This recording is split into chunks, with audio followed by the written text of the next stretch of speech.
Hey everybody, it's Motion Monkey here. This is my Gotham Season 2 Episode 20 review and rundown. Oh my gosh, this episode was so great. There's a lot of stuff to talk about. The end of the Azrael arc, which is pretty cool. I like how they ended it off and just hilarious. But we also got to talk about the huge character that was just confirmed, kind of, but in the cameo. So we got to talk about that. Also, we gotta talk about another character that's coming back next week. I'm gonna talk about that at the end of the episode because I'm doing a video specifically for that later, or maybe tomorrow. I have no idea. I do have to do a Civil War video, though, about the end credit scenes, but we'll get to all that. We'll get to all that good stuff in the next few days. Thank you guys also for 400 subscribers. Oh my gosh, it's so cool. Now, if you guys can tell your friends about the videos, if they like Disney Channel videos, they like movie reviews, any DC TV videos, anything like that at all, then tell them to come to my channel, because that's where I make all my other stuff. That's where I got all the awesome Disney reviews, DC TV reviews, movie reviews, all kinds of movies. I don't even care, just like anything. You know, if they like any of that stuff, tell them to come to my channel, and then we can get even more people invested. I am going to be doing more live streams as soon as my headset arrives. I did order. It's $40. It's a Sades headset, and they're actually really cool, and they're really affordable, so that's coming. But I'll probably post an update video all about it, because there's another update that's huge that I'm going to be posting in the next week or so. But all that will come. But anyway, we got to get back to this review, so let's get started. So this episode was great. I mean, there was so much in this episode that was so great, so let's get through it all. So, of course, you know that Azrael is still at large. Bullock and Gordon are apparently kind of helping run the GCPD a little bit. Now, Barnes, apparently, I guess he's not dead, because I said that he is still in critical condition. So he's not dead, he's just, like, almost dead, I guess. I don't know, who knows for sure. But he's in critical condition, so they don't have a captain. Bullock is the captain, apparently. Or maybe he's not really a captain, he's more like a figure of, like, authority, I guess you could say, as the captain is missing. Like, as he's gone, he's kind of like the substitute. So I really like that. That was really great as well. And I like his speech about, you know, we need to go get this guy, take him down, bring him back here, because he comes into our house. I don't think so. So I really like that. That was great. I like Bullock in this episode. He's actually one of my favorite characters anyway, but in this episode he really shined. I really like him. So they go back to they go to Arkham Asylum, and Hugo Strange, BD Wong, he's good every single episode. In this one, I really feel like he got the sliminess of Hugo Strange down. He's like, I am not talking to you guys, and this warrant is for my office, and I will not let you come back here until you have the right warrant. You know, whatever he says like that. Like, his acting is so good, and he gets that Hugo Strange impression. Like, it sounds like Hugo Strange. It kind of reminds me of Hugo Strange from The Batman with Reno Romero and Kevin Michael Richardson. If you guys have seen that animated show, not the original animated series, but the 2008 series, he reminds me of that Hugo Strange, except thin. Like, that Hugo Strange is like pretty fat and weird. But he reminds me of the creepiness of that Hugo Strange, and then like also the Arkham City Hugo Strange kind of mixed together a little bit. To me, anyway. Like, I don't know about you guys, but that's what it reminds me of. So I really did like that. And I don't know if Hugo Strange was in the animated series. He probably was, because he's a huge Batman villain. But yeah, it was really cool to see that. I really like Hugo Strange in this episode. So Bruce was in this episode. Apparently, he was just running off in the city on his own again. Oh my gosh, Alfred got to take control of Bruce, even though he's really hard to take control of.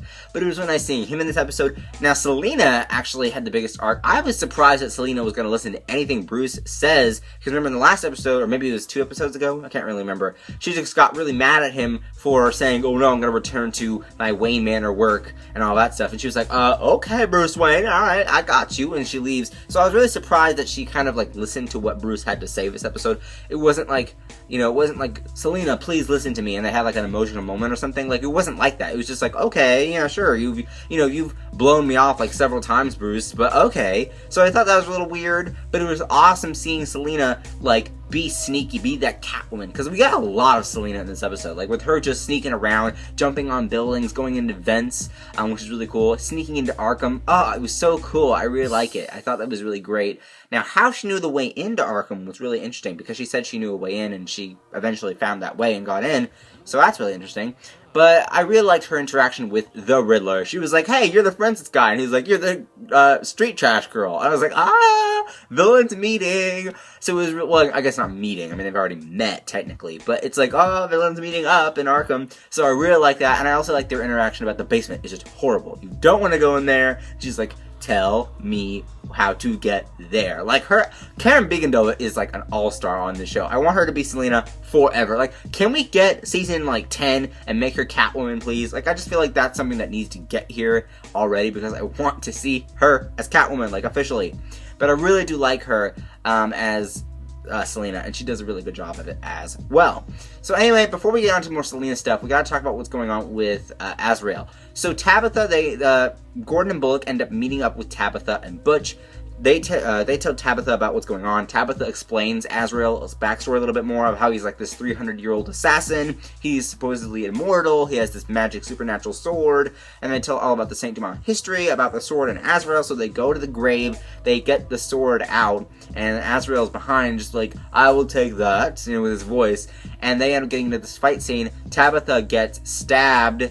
And she gets into critical condition. So many people getting stabbed. It's, oh my gosh, like, Fish Mooney, didn't she get stabbed as well by Penguin in last season? So there's a lot of people who get stabbed in this series. It's crazy. But Azrael ends up going after Bruce. Great fight scene between Alfred and Azrael. And it kind of reminded me a little bit of The Dark Knight Rises, when you see Batman fighting Bane, how there's no soundtrack.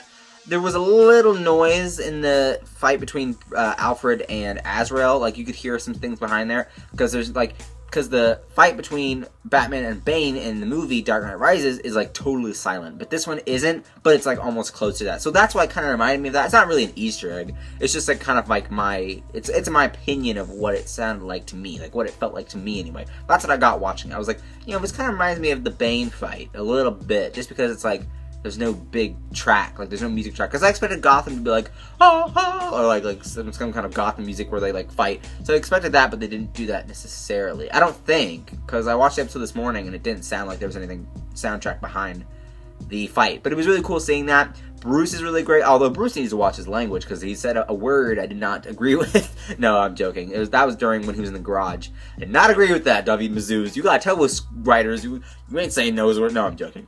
But it was really nice to see Bruce kind of like get a victory too, because when he was in the garage, you kind of get that Batman moment where he leaves his shoes so that Azrael will purposely find it, so he gets in position to run in, like, into him. That was really great. I actually really liked that. It was really cool seeing him drive into Azrael and smash him up outside of Wayne Manor. That was great. Nothing can kill this fool. And then Gordon shows up and saves the day and just shoots Azrael a bunch of times. Doesn't die. The funniest thing, though, that I loved about this episode is Butch and Penguin kind of get back together a little bit. Not like relationship-wise, if you guys haven't seen the show, as a partnership. They get back together and as a partnership in this episode, and they talk about Tabitha a little bit. And Galavan has seen how he needs to die. And so they end up going to Wayne Manor, and he's like, Jim, for your information, bring the right tools next time. Gets the rocket launcher, Butch is just like, fire away. And it goes, BAM! And like kills Azrael, like blows him up everywhere, chunks flying around. And you see him on the ground like in pieces. It's like, oh my gosh, Gotham, you would not make it on Disney Channel. And then, like, Bruce is just, like, thankful to be alive because he was being choked out by Azrael, by the whip. That was really cool. Can they give that whip to Selena, though? That would be something, like, maybe Bruce is like, hey, you know, if you want this, you can have it, or something like that, because I don't think the whip blew up in the explosion. But anyway, it was really cool to see the end of the Azrael arc and kind of have it come full circle. I really do like it. It was nice to have Azrael on there, kind of explain the backstory of the Saint Dumas. I think that's enough of the Saint Dumas that we're going to get for now. I think Tabitha, either she'll get better and leave town, or she'll just stay in that condition. Or maybe she'll die, you know, who knows. But I feel like they've kind of wrapped up Saint Dumas. I mean, they do have Court of Owls coming, because there was a tease, like a tiny, like, second of a teaser in the trailer for Fish Mooney, which I'm gonna do a whole video on. That there's a person in Court of Owls in that. So I think that they're gonna focus on that, and then make Court of Owls like the official villain of Season 3, because the Saint Dumas was the villain of Season 2, and Galavan, and then Hugo Strange added on to that, because it's like this whole tie-in story. Like, they're not doing like Flash or Arrow, just having like one villain throughout the season. They're doing the Saint Dumas, and then it ties into the story with what's going on with Hugo Strange, and that ties into Court of Owls. So they're actually putting a bunch of comic book stories just into one, making that really awesome, rich, flavorful, like, season of different layers of villains. So I really like that. And I think that that's what Gotham does best, is their villains, and it's a villain show, in my opinion. So I think that it really does a good job of that as well, and definitely, like, adds on power, like, to the show. Like, it's like, okay, you got one villain, Arrow, Flash, and Legends. I got, like, 3 villains. So it's like, bam! Like, I really like that. So I think they did a good job this episode of really placing that, you know, putting that into play. And they're going to do next week's episode, Court of Owls. So they're really going to, you know, kind of continue to bring it full circle. But I think the Saint Dumas storyline was brought full circle with Azrael's official death, with Theo's official death.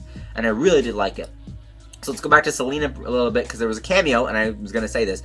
There is a cameo in this, and an Easter egg that someone mentioned to me, and I can't remember your name. Oh, I should have looked it up before I started this video. I've been looking at I actually read your comment this morning about the Easter egg, but I didn't remember. So an Easter egg from last week, though, I think was also in this week. I'm not for sure, but I'm pretty sure, is that Riddler's number on his jumpsuit, for his prison suit, is the first issue that he debuted in. So that was in the comics. So that was really cool. It was an Easter egg for you guys. I don't know if he was wearing the same jumpsuit this episode, but I'm pretty sure he would, right? So that, because that's his inmate number. So that was really cool. That was just an Easter egg I wanted to share with you guys. I really liked that as well. But now let's go into the cameo. So as Selena is going into Indian Hill, she's like exploring. I really like that, by the way. She sees Killer Croc. Oh, he's officially on the show. So we see him getting like taken out by these guys. Like he's like, they're taking him out because they're moving all the inmates.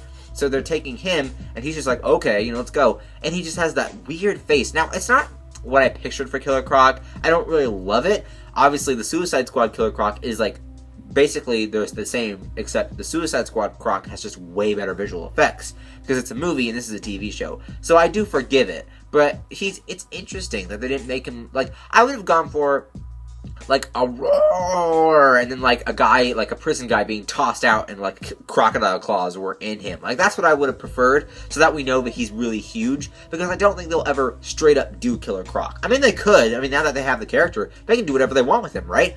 But I feel like they should have just like put it like a guy with crocodile claws, and then throw him out and have a big roar from Killer Croc, right? That way we can have, like, we can imagine what he looks like and kind of keep that a secret. So I really think that that's what they should have done, but I did like what they did instead, because it reminds me of the animated series Killer Croc. And I think that that's what people are realizing nowadays, is that when you go back to the animated series, that's what he looks like. Same thing with the Suicide Squad Croc. That's what he looks like in the animated series, and not that big old thing they got going on in the Arkham games. Although I do love Killer Croc in the Arkham games, but it's like the animated series Croc, and I really like that. I appreciate it, because I feel like the Gotham not only pulls from the video games, it feels like they do, but it feels like they also pull a lot and heavily from the animated series. So I do appreciate that as well.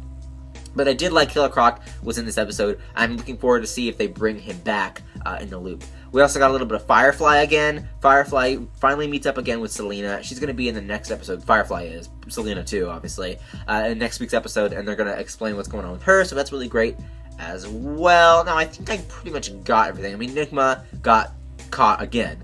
But I'm pretty sure I mentioned everything from the episode.